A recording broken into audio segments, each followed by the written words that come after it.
Halo guys, assalamualaikum. Apa kabar semuanya? Sehat-sehat dikit toh? Kembali lagi di Happy Nam sama Nurul di sini. Kalian udah lihat kan berapa timbangan aku sekarang? Bulan April itu kan aku ke Indonesia. Itu 58 kilo dan sekarang 63 kilo. Jadi segede gini. Gede banget sih. Menggendut banyak banget. Jadi aku mau diet lagi, mungkin kalau olahraga nggak seintens yang sebelum pulang ke Indonesia. Waktu mau pulang ke Indonesia itu aku emang kayak udah niat gitu, harus kurus karena mau makan banyak kan di Indonesia. Tapi karena sekarang lagi musim panas, ini jam 7 malam dan suhunya masih di 28 derajat. Kalau aku menggendut, aku harus beli baju baru. Dan aku nggak terlalu suka pakai baju yang ketat. Itu lebih sering sakit. Kalian juga kayak gitu nggak sih? Kalau misalnya kalian badannya naik itu malah relatif lebih sering sakit. Nah aku tuh kayak gitu. Alhamdulillah kita masih dikasih kesehatan. Karena aku yang nggak terlalu menjaga kesehatan aku, nggak mensyukuri badan aku, jadi aku makan terus. Semua juga udah pada tahu menggendut itu tidak baik buat tubuh kita. Ibarat kata kayak kita menyakiti tubuh kita sendiri gitu. Aku lebih memilih untuk mensyukuri badan aku dengan menjaga berat badan aku di berat badan ideal. Ini adalah diet plan yang berhasil di aku. Kalian harus coba cari juga sendiri-sendiri diet plan apa yang cocok untuk kalian. Biar diet kalian tuh lebih efisien. Gak kalian diet tapi gak lemes, gak high hunger, kayak pengen makan terus gitu pas diet gitu. Bahkan mungkin kalian kombinasi antara diet yang satu sama diet yang lain, yang mana yang cocok. Pokoknya intinya cari yang paling cocok deh. Ini aku udah diet beberapa kali dan ini yang paling cocok sama aku. Setiap aku mau diet, aku harus mengecilkan porsi makan aku dulu. Biar nggak selalu minta makan banyak. Caranya adalah berpuasa atau enggak emang aku makanannya porsinya didikitin banget gitu. Karena sekarang musim panas, sekarang jam 7 malam, dan ini masih terang benderang banget. Kalau aku puasa, bukanya nanti jam 10 sampai setengah 11 malam. Jadi aku nggak memilih alternatif berpuasa, tapi aku akan mengurangi porsi makanan aku. Dan cara yang selalu aku pilih adalah makan telur 3 kali sehari sama susu. Karena aku diet mulai besok, aku mau nyiapin menu diet aku dulu. Aku pernah nonton di YouTube short gitu, kelewat-lewat aja gitu. Aku kayak ketusuk. Apa ya kata bahasa Indonesianya? Aku bingung. Pokoknya kayak ketusuk sama statement salah satu orang yang aku lihat itu. Pelajaran yang bisa kita ambil di sini adalah kalau kita mencari sesuatu, mencari tahu sesuatu, itu tuh harus tuntas, jangan setengah-setengah. Kalau setengah-setengah nanti efeknya ke kita juga nggak baik gitu. Pemahaman kita juga pasti akan melenceng, tidak sepenuhnya benar. Kita mungkin menginformasikan ke orang lain juga itu tidak benar. Jadi penyebar hoax itu nggak boleh. Katanya makanan di Jerman itu susah rusak karena di Jerman itu udaranya itu relatif lebih kering. Statementnya itu cuma sampai di situ aja. Misalnya kita nggak mau cari tahu lebih lanjut, kita pasti akan terima-terima aja gitu kan. Berarti di Jerman tuh emang susah rusaknya tuh makanan, jarang busuk, udah masak, terus diamin gitu aja 3-4 hari tetap nggak basi, buah-buahan nggak busuk, jadi lebih awet aja gitu kan. Ada yang kurang dari informasi ini. Udara di Jerman itu relatif lebih kering, iya benar. Makanya juga makanan lebih tahan lama daripada di Indonesia, karena di Indonesia tipikal udaranya itu adalah lembab. Makanya jamur dan bakteri itu lebih cepat berkembang. Makanan cepat basi dan cepat rusak, buah-buahan cepat busuk meskipun baru dibeli kemarin. Nah, itu tipikal udara di Indonesia. Nah, di Jerman dia kering, sederhananya itu si jamur dan si bakteri ini pertumbuhannya itu, kembang biakannya itu lambat daripada di Indonesia. Makanya makanan-makanan relatif lebih tahan lama. Ada pengecualian, tergantung musim. Kalau musim yang relatif lebih dingin, contohnya adalah musim semi, musim gugur, apalagi musim salju, statement itu sangat benar. Karena dingin kan, suhunya itu di bawah 5 derajat, malah kalau di musim salju di bawah 0 derajat gitu. Iya, emang iya. Kita aja kalau misalnya simpan makanan tuh di kulkas relatif lebih tahan lama daripada kalau disimpan di luar kayak gitu aja kan. Beda halnya kayak di musim panas. Nah, kalau musim panas kayak gini nih, masak nasi kemarin siang, terus dibiarin gitu aja, maksudnya dibiarin di dalam rice cooker. besok siang itu udah rusak. Itu yang aku alami. Suhunya emang panas banget, suhu yang cocok banget untuk pertumbuhan bakteri. Makanya kalau di musim panas itu udah masak, makanannya masih hangat, didinginkan, dipindahin wadahnya, dimasukin ke kulkas. Kalau enggak, cepet rusak, malah lebih cepat dari kayak di Indonesia. Tetap aja makanan di Jerman juga tuh cepat rusak kalau di musim panas. Ini aku mau rebus telur pakai alat perebus telur, bukan kenapa-napa. Maksudnya kalau kita bisa milih ya, aku pengennya tuh telur yang nggak terlalu mateng, yang nggak terlalu keras-keras banget gitu. Kalau masak sendiri biasanya lupa, jadinya telurnya keras banget gitu kan. Dengan alat ini aku bisa kontrol. Dan ini juga bukan barang mahal ya, nggak lebih dari 20 euro. Pastikan telurnya tuh nggak ada retaknya sama sekali. Baiknya nggak dimasak pakai alat ini karena nanti dia kalau putih telurnya tuh langsung menyebar. Kita akan dapat cupnya juga. Di cupnya ini kita bisa menentukan tingkat kematangan telur kita. Nanti di bawahnya tuh ada kayak jarum gitu loh. Tuh, buat nusuk si telurnya. Dan ditusuknya dikit aja.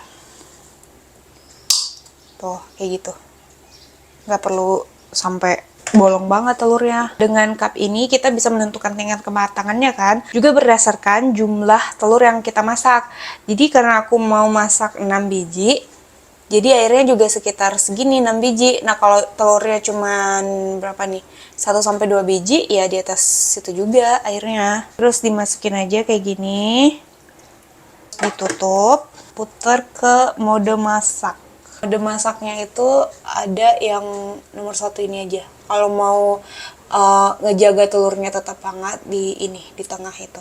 Kemarin sore masak tahu tempe yang kayak di bumbu tomat gitu. Suamiku tuh cuman mindahin dari wajan ke wadah ini aja, terus dia simpan di dalam bak oven dong, supaya nggak dilalerin gitu. Subuh nih busuk nih, sayang banget nih, masih banyak. Jadi mau nggak mau aku harus makan. Makanya dietnya juga mulai besok guys.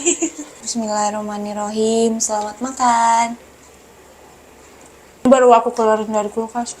Enak kalau diangetin dulu, terlalu keras guys. Bentar ya. Sorry ya guys, aku makan di depan kalian nih. Gak enak, tapi mau gimana lagi? Kalau kalian di sini kita bisa makan bareng. Ini nggak perlu nunggu subuh sih. Kita lagi rusak.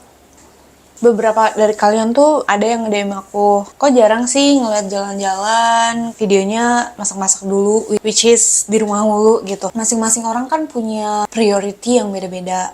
Aku emang udah tinggal di Jerman tuh udah 4 tahun gitu. Prioritas aku tuh beda. Pas aku datang ke Jerman ini kan, di tahun pertama tuh aku bener-bener nggak bisa ngomong bahasa Jerman gitu. Jadi aku masuk ke Jerman itu hanya dengan visa menikah, dan dengan visa menikah itu level bahasa yang disyaratkan adalah A1. Dengan level A1 kita tuh nggak bisa ngejelasin, simpelnya tuh kalau kita ke dokter kita cuma bisa bilang nama saya, umur saya, alamat saya, rumah saya tuh belok kanan, belok kiri, seputar kayak gitu.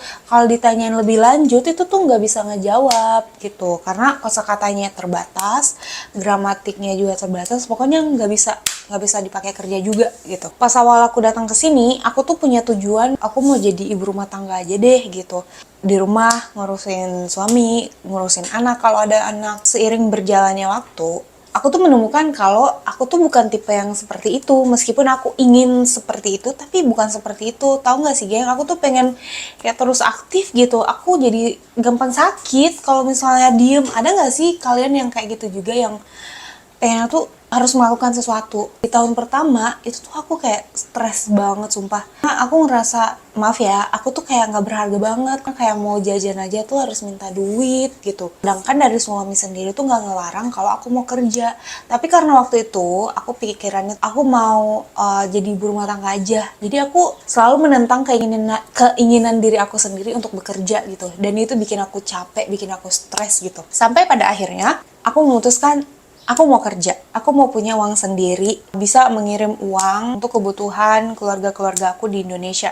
Keluarga yang artinya mama, bapak, sama adik-adik aku di Indonesia. Meskipun gak seberapa, intinya aku gak perlu minta. Budaya Eropa sama budaya Indonesia itu beda banget. Budaya Indonesia tuh kental sama memberi ke orang tua, memberi barang, uang ke adik, itu tuh sangat kental. Sedangkan di budaya Eropa tuh kayak kalau kamu udah dewasa, kamu harus mandiri. Bahkan aku kenal banyak banget orang Eropa, orang Jerman juga. Mereka tinggal sama orang tuanya, tinggal satu rumah, tapi si anaknya itu masih anak magang gitu, kerjanya tuh masih magang-magang gitu, yang gajinya juga nggak seberapa.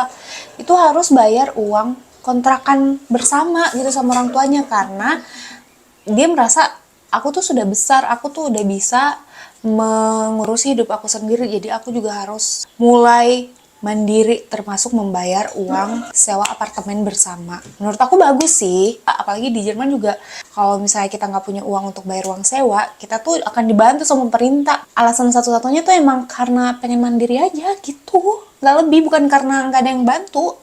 Lambat laun tinggal di Jerman mengubah pola pikir aku, harus mandiri. Aku diajarkan sama mama bapak aku tuh dari kecil, kita tuh nggak boleh ngerepotin orang, termasuk ngerepotin keluarga sendiri. Selama kita masih bisa berusaha, ya harus dilakuin, nggak boleh ngerepotin orang intinya.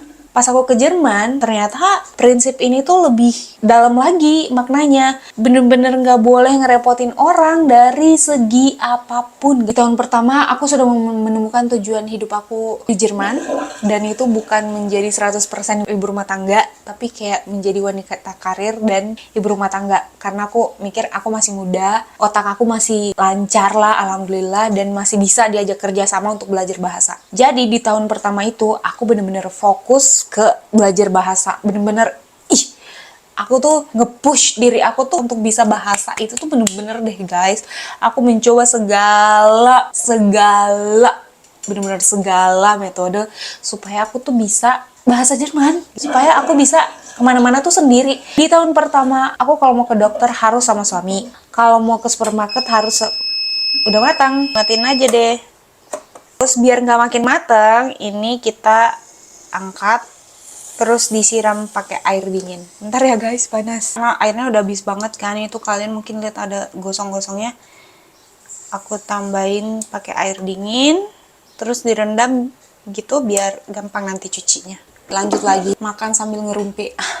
Tahun pertama bener fokus bahasa. Aku sampai kayak menekankan diri aku sendiri, jangan senang-senang dulu, bersusah-susah dahulu, bersenang-senang kemudian. Aku kan datang ke sini bulan Juni, awal Juni banget, dan alhamdulillahnya bulan Oktober di tahun yang sama aku keterima kerja. Jadi tukang cuci piring aja sih. Dengan kesempatan itu aku bisa melihat peluang aku gimana sih ternyata kalau kita kerja sama orang asing, orang Jerman, orang dari negara lain juga, kayak gimana. Aku belajar dari situ. Kebetulan aku jadi tukang cuci piring di sebuah cafe. Di situ juga aku mulai belajar untuk mengenal kue-kue Jerman, tipe-tipe makanan Jerman, kayak kalau sarapan mereka makan apa, kalau cake time mereka makan apa. Itu aku belajar dari situ. Kita tuh nggak boleh ngelihat dari satu sisi doang. Apaan sih dia tukang bersih-bersih, apa sih dia pedagang asongan.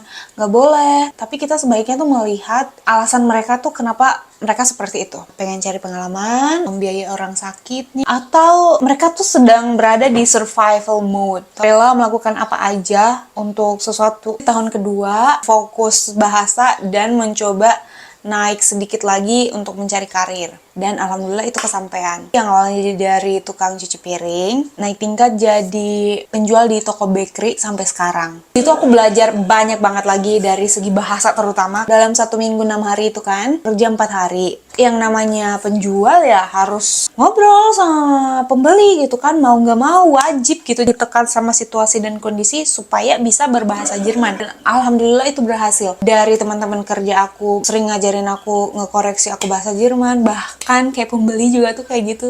Tahun ketiga dari segi karir aku udah dapet yang aku mau. Aku di Indonesia tuh analis kimia, kerjanya di lab.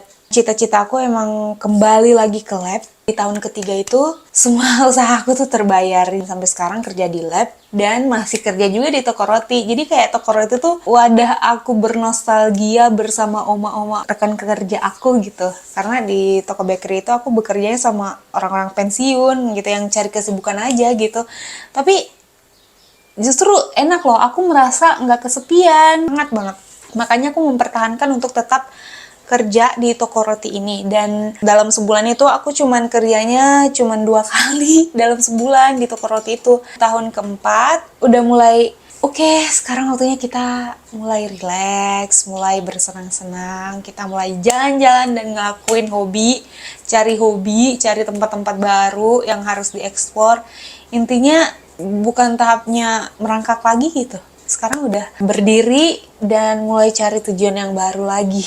Usaha itu nggak pernah mengkhianati hasil. Kalaupun misalnya nanti hasil yang kita dapatkan tidak sesuai dengan apa yang kita usahakan, percaya aja ada hasil yang Allah gantikan tuh yang lebih indah, malah jauh lebih baik dari yang kita rencanakan gitu. Aku emang punya mimpi mau ke lab, tapi aku tahu batasnya gitu kan. Kampus aku nggak terdaftar di Jerman dan aku harus mendaftarkan kampus aku, dan itu butuh banyak biaya banget dan nggak bisa dibantu sama pemerintah. Aku kan pekerja tukang cuci piring ya, aku nggak masuk full, sebulan itu cuman 4-5 kali doang. Jadi gaji aku tuh cuman 300-an, 350 tuh paling tinggi. Aku harus membayar translate ini dan proses yang lain-lain, masih 20% tuh udah mau 1.000 guys. Makanya aku menyerah, fokus ke yang lain. Dan aku berpikir, magang aja lah, penjual di apotik. Penjual di apotik di Jerman itu butuh magang selama 3 tahun. Di sekolah bahasa, itu tuh setiap kali tanya, Nurul, kamu pengen jadi apa? Kamu pengen kerja apa? Kerja di apotik. Kenapa nggak ke lab lagi? Karena di lab minimal 4,5 tahun guys. Sama aja kan kalau aku kuliah. Tapi aku nggak mau kuliah lagi, aku pengen cari duit. Makanya tuh waktu itu tuh bimbang banget. Udahlah, pengen jadi apotek aja. Ya, gimana caranya buat cepet dapat duit yang lumayan. Tapi alhamdulillah Allah tuh ngasih jalan yang lain dari yang aku usahakan, dan akhirnya aku kembali ke lab dong guys. Jangan patah semangat untuk apapun yang kita inginkan, meskipun pada akhirnya bukan itu yang kita dapatkan, tapi yakin aja ada hasil yang lebih indah, jauh lebih indah dari apa yang kita rencanakan ya. Aku tiap cerita perjalanan ini tuh ke orang-orang tuh aku ngerasa kayak deep sentimental banget. Seberusaha itu akunya guys. Mungkin kayak kalian yang punya mimpi pengen tinggal di Jerman, tapi jalurnya entah dari Ausbildung kah, entah dari au pair kah, yang bukan jalur menikah, itu kan lebih sulit lagi ya. Jangan patah semangat, harus double, triple, 1000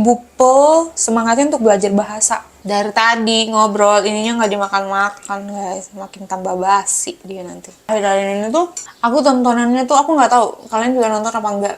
Mariles, Mari Meleles atau Mereles, orang Medan. Dia tuh menghidupi istri dan 2 anaknya tuh dengan cara ngambil sisa-sisa makanan di pasar. Bukan karena dia nggak mampu, maksudnya bukan orang miskin-miskin banget gitu loh. Istri dan anak-anaknya itu punya kebesaran hati untuk makan dari makanan sisa itu.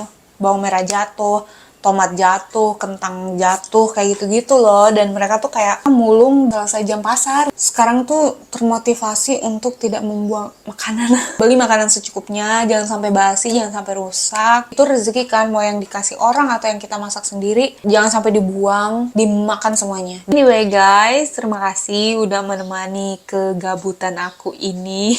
Terima kasih juga sudah menonton videonya sampai akhir. Jangan lupa nonton vlog-vlog sebelumnya juga ya, buat nge-support channel aku yang sangat sederhana ini dan apa adanya ini. Jangan lupa subscribe, like, share, and comment. Semua kalian gak bosan dan semua kalian juga suka sama videonya. Sehat-sehat kita semua di sana. Sampai ketemu di vlog selanjutnya. Cuci.